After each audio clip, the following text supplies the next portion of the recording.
Star Trek, to those of us in it, has become a way of life. I'm very proud of Star Trek. I think it was an amazing piece of entertainment. When I got this part, people said to me, you know, Star Trek is going to be in your life now for your whole life. The special effects and things that were done in that movie, to this day, you know, that ship, you know, flying in, seeing it in its dry dock and the things that they were just breathtaking. It's hard to remember now that Star Trek was legendary then, but in a different way. There were only the episodes of the TV series.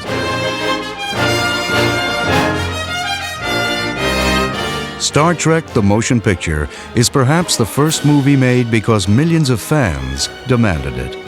The journey from television show to the silver screen is a story of courage, perseverance, and imagination as unique as any voyage of the Starship Enterprise. There had been a lot of talk during since the demise of the series about bringing it back, doing something as it slowly gained in popularity, the series did. Star Trek had been going on for several years as a TV series. It was very successful, and at a certain point, Paramount decided to make a feature out of it. We went from a TV series that we were going to do to a B-level movie, you know, a low-budget film. And then with the sudden explosion of Star Wars and success that had, Paramount people started looking at each other and saying, well, what do we have like that? And what do we have that we can exploit like Star Wars? And somebody in the back of the room said, I think we have something called Star Trek. I actually was working at the time, not for the movie company, but for Paramount Television Service. I moved back into feature film production. Jeffy came to see me one day and said, how about if I help you out on Star Trek? And I said, well, what do you want to do? He said, well, I'll do all the post-production and the special effects and all those production issues. You know, you continue to do all the creative relationships and, you know, developing the script, working with Bob Wise and Gene. It was fell to Jeffrey largely to be the studio's representative on the film. And it was Jeffrey's baby in that regard.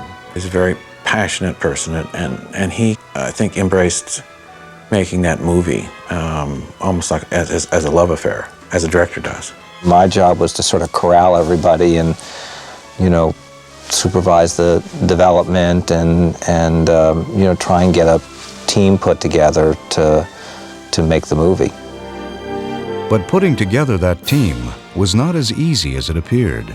Leonard DeForest and me, we had a really intimate bond that would not have been there had it not been for Star Trek.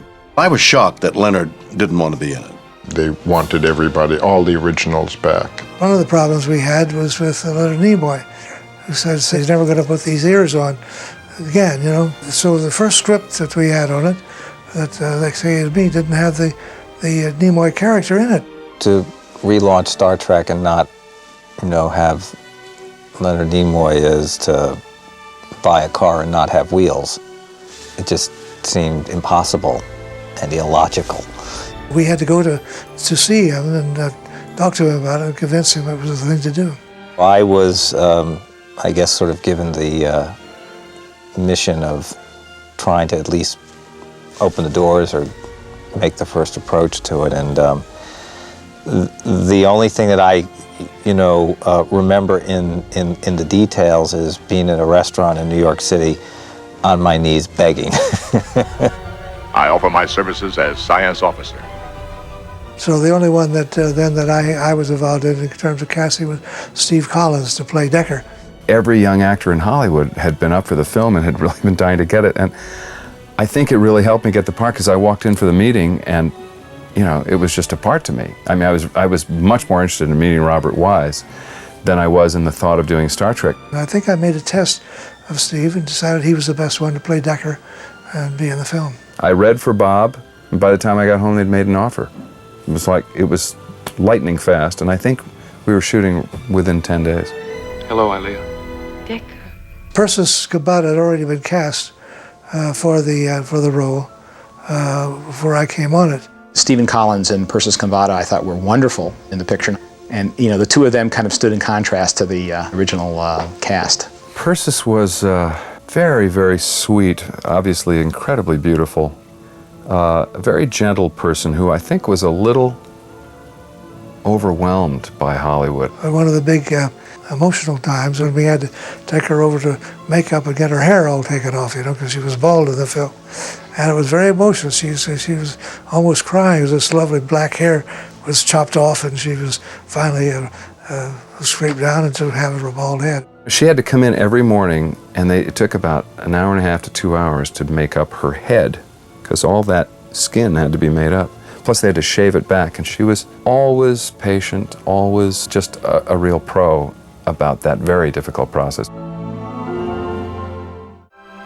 With casting complete, the challenge of bringing Star Trek to life as a motion picture fell to the brilliant director Robert Wise.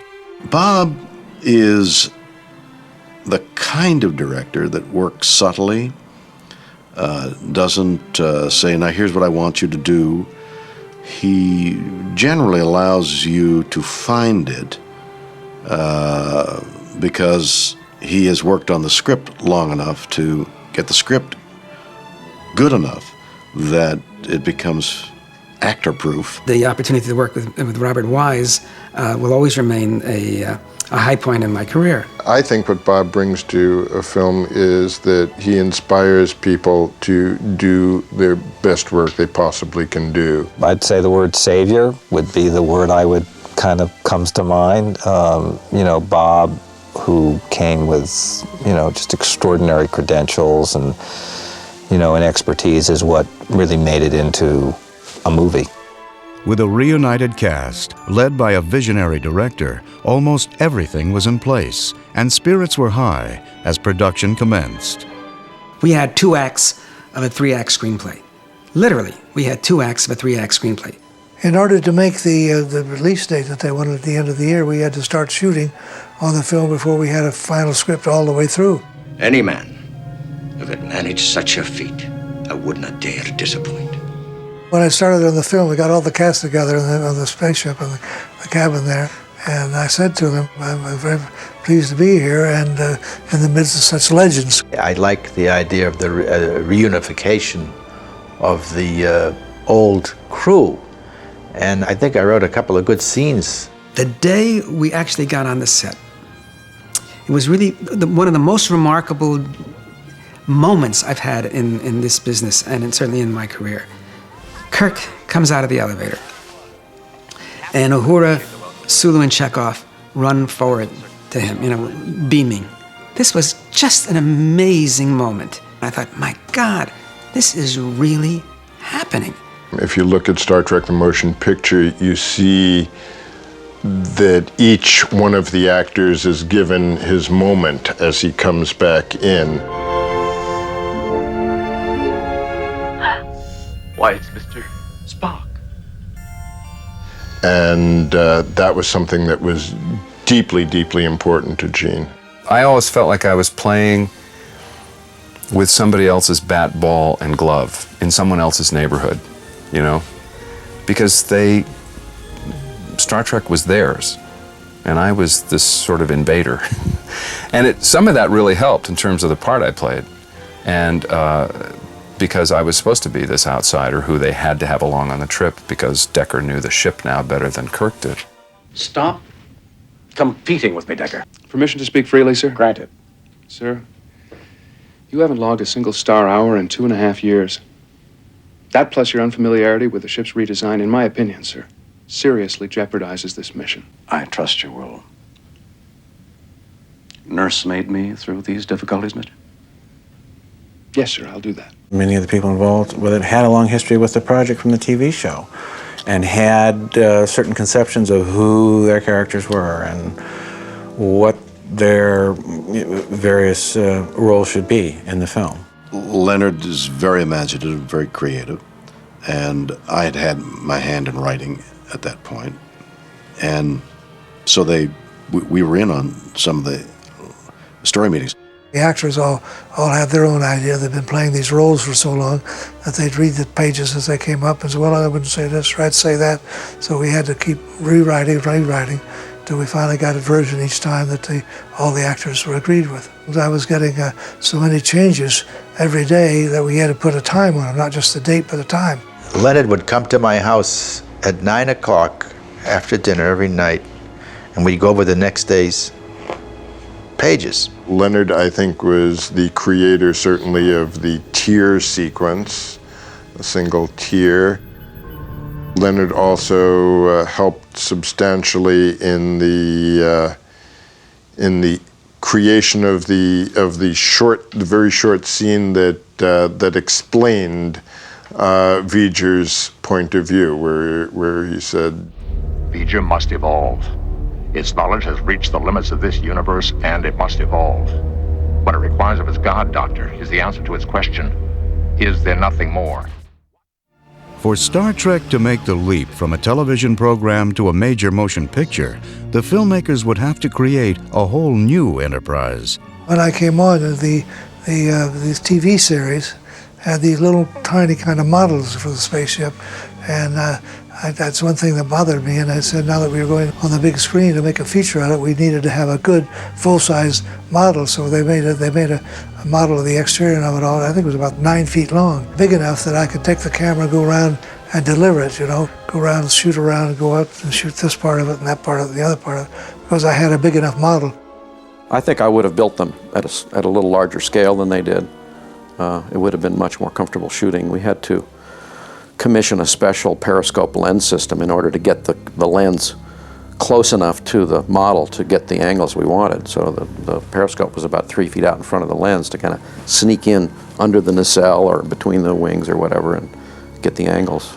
We wanted to have enough lights on board the ship to where it would look like it could light itself up. You'd have a little light coming out of the fuselage shining up on the wing that was supporting this nacelle that was the thruster, with lights inside those. If you assume that a spaceship is kind of in the solar system, the sun is there somewhere, so you've got a key light. And I said, well, in this movie, we're nowhere in the solar system, there is no sun.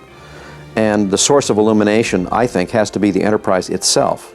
Once we had justified it with a few little lights shining on itself, then we felt we'll put about 10 times as many little flecks of light as though there are sources of light, which are completely fake. But we came up with a very simple technique of just shining one big light into a big cluster of little dental mirrors, little mirrors about 1 inch in diameter on a little swivel, and you could just take that one light and turn it into 50.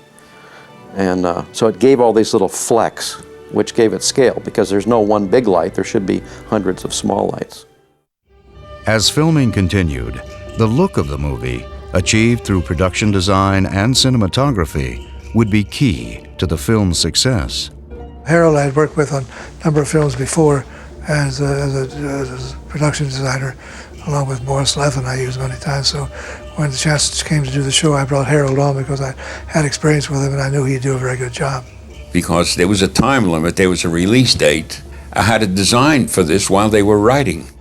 I had the problem of saying how much of this ship was finished before they were called for this emergency to get out of the dry dock and head out. She needs more work, a shakedown.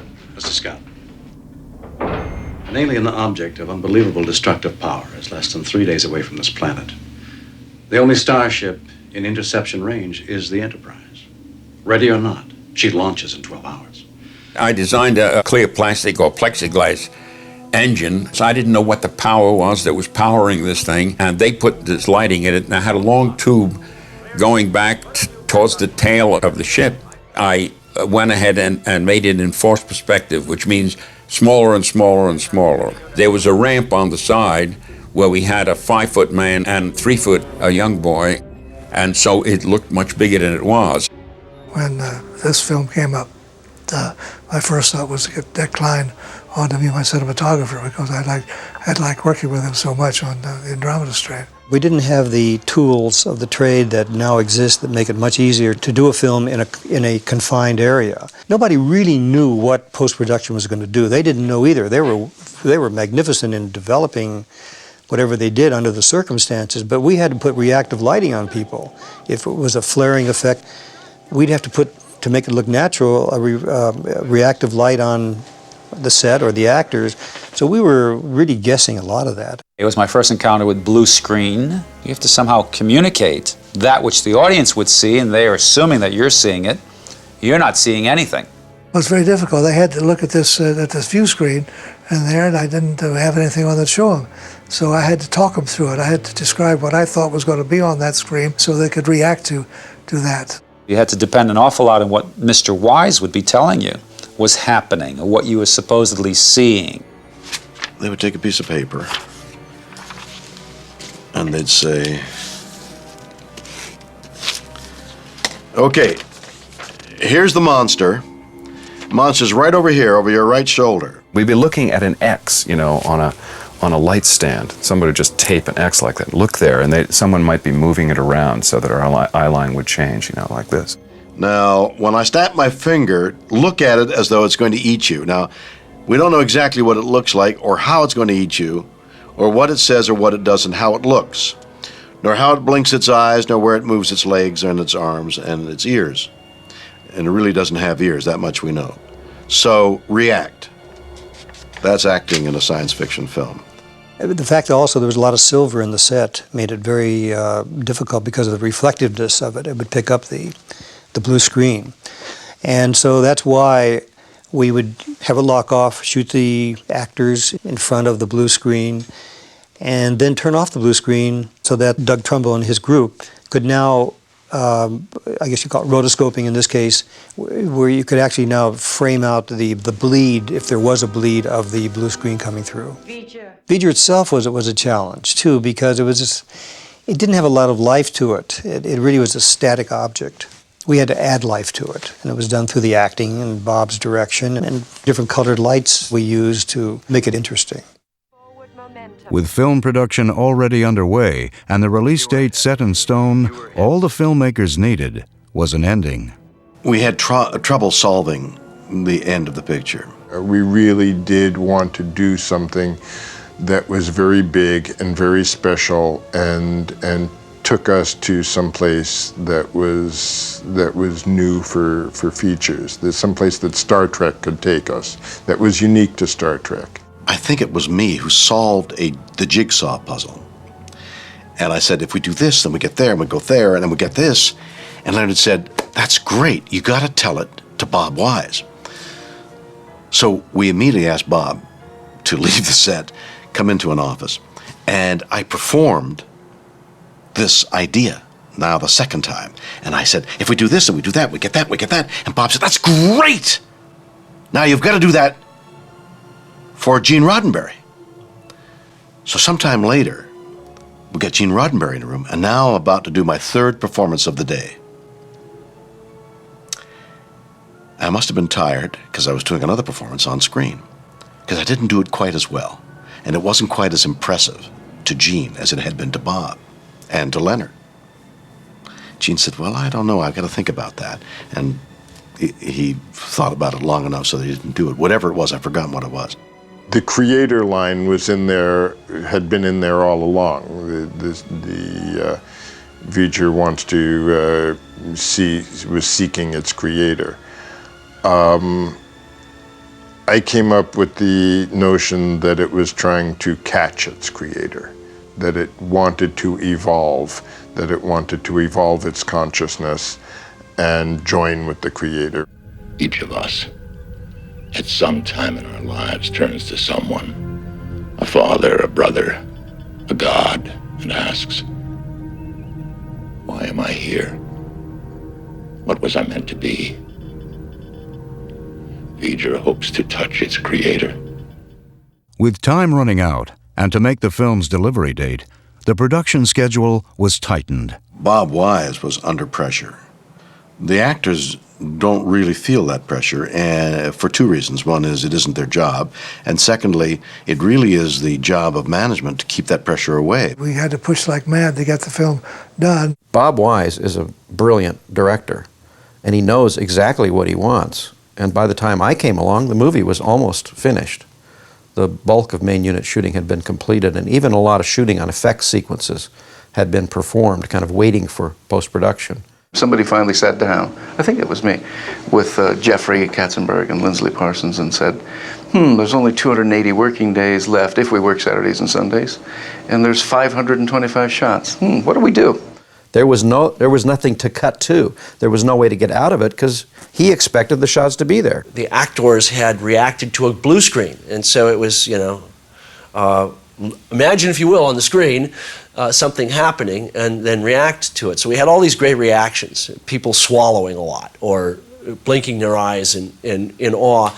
So he lined up his actors, he did all his reverses and his coverage and dialogue and everything, and you cut to the viewport or whatever the shot was, and boy, it better be there or you were in deep trouble. We did the whole V'ger cloud sequence, going through the cloud, which is one of the most beautiful sequences I've ever worked on. And a woman named Alison Yerksa and a whole team of animators did that whole sequence of multi-plane exposures of airbrushed artwork. Each level was like only an inch apart from the other level, and a different shape and a different shape and a different shape, which would create these very complex, convoluted corridors of light. Nobody knew what the heck this cloud was supposed to look like. It was defined in the script in words, but there was really no definition, no illustration that showed specifically what it was going to look like. It's easy to say cloud in a screenplay, but when you got to actually execute it, it can't be just a cloud. It has to be something special. The next leg of the journey could not be completed until Robert Wise recruited the right composer, Academy Award winner Jerry Goldsmith. When we got to doing the score, and Jerry Goldsmith, who had done a marvelous score for me on Sampa, was going to do the score. It's so exciting when you hear music come alive with an orchestra, a big orchestra on a scoring stage, and everybody gets thrilled and excited and all that.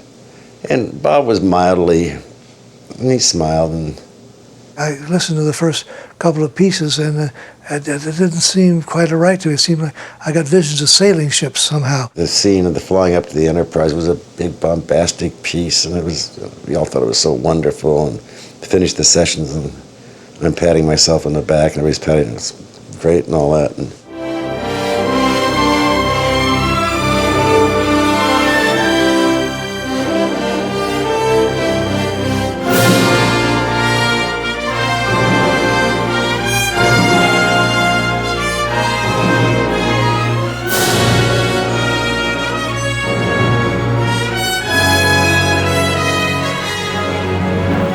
Bob grabbed me, pulled me out in the hallway. We walked down the hall. I said, well, what do you think?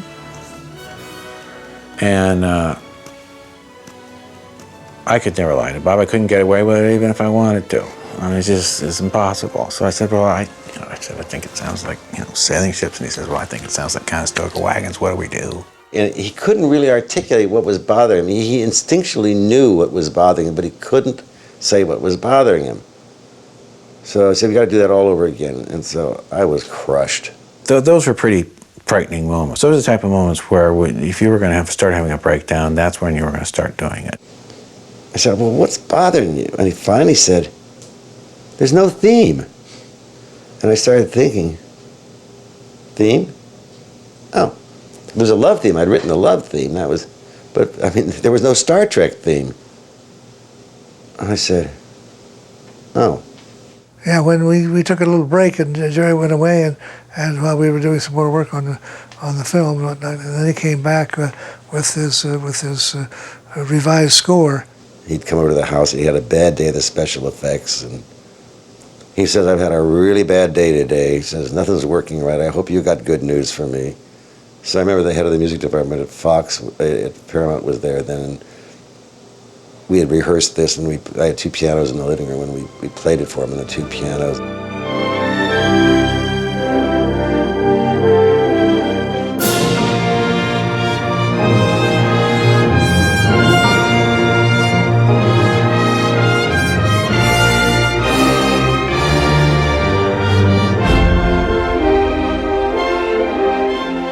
He says, that's it. It was like, why didn't you come up with that in the first place? With principal photography completed, production executive Jeffrey Katzenberg had to oversee the completion of the film itself, a process that would take everyone right down to the wire. That's true. He was a big help on the film. He was fairly new out here. I think it was the first picture that he had actually had anything to do with. And so he was very, very busy keeping everybody steamed up and keyed up about the film, and the fact that we had a release date and we had to get the film done. And he was very good and very effective at that. I kept saying to myself, Jeffrey's going to become a very important person after this. And I remember getting phone calls from Jeffrey. He says, "How's it going, kid?" And he's like the kid, like the cheerleader going on. We got to win this one for the Gipper and all that. And he was doing it with me. I'm sure he was doing it with everybody. And he had this indomitable spirit. This was going to get done, and he was going to see it got done. The only thing I remember about that is that I actually put on 1,100 miles a week on my car for the last 4 weeks of post-production of it, of literally having Bob in the editing room, half starting at the crack of dawn at Paramount, going down to Doug Trumbull in Marina del Rey, the scoring of the movie on the Fox stage, John Dykstra out at by the Van Nuys Airport, doing the other half of the effects, and sort of making that loop around Los Angeles twice a day. Again, just sort of trying to be a cheerleader to, get everybody, moving along in it. I think I pretty much just spent my day in the car. Everything was happening at the very last minute. We would finish shots and they would go into the lab and get cut in, and it was miraculous what actually got achieved. We went so far down to the last minute where there's, again, the head of post-production at Paramount, this guy who's been there for now 35 years, Paul Hagar, who's just brilliant, literally took over a sound stage at MGM, and the entire stage was covered with 3,000 cans, all earmarked for theaters. And as each reel was finished from the lab, it was rushed over, literally wet. It looked like little gravestones. These huge container, the film containers, the metal boxes, and they were all lined up, and they were identified to go here and there. There's this shot of all of these. The entire soundstage is filled with these cans, all pre-labeled, waiting for the last reel to be dropped in, with airplanes sitting on tarmacs waiting for these cans to arrive there. I mean, it really was a Herculean effort. That's the only film I think I ever made. I didn't have a sneak preview. Sneak preview is where you go out and try it out before it's finally buttoned up, but I didn't have a time for that, so we just had to button up Star Trek the Motion Picture. As I say, I took it to Washington. We were sitting in the movie theater in Washington, the premiere having been held there. And the film was being put into the machine. It had literally come in a can under somebody's arm. Matter of fact, I carried the print with me on the plane to Washington for the premiere. Star Trek the Motion Picture went on to become a major box office success, generating multiple motion picture sequels, new television spin-offs, and a merchandising empire that thrives to this day. But out of the near superhuman efforts that went into creating this legendary motion picture event, emerged a team of filmmaking professionals whose careers would be forever changed by boldly going where no one had gone before. I cherish the experience of working on Star Trek. After I finished the film, I said, well, if I can do that, I can do anything. It was just an amazing opportunity to sort of be the point person for, one of the great properties, of that time. That franchise has a value that is measured in billions for, the company. Wouldn't have happened without that first Star Trek film. It literally is the foundation on which this entire enterprise was built. I've had a creative and full life as a result, a great deal as a result of Star Trek, and I'm forever grateful.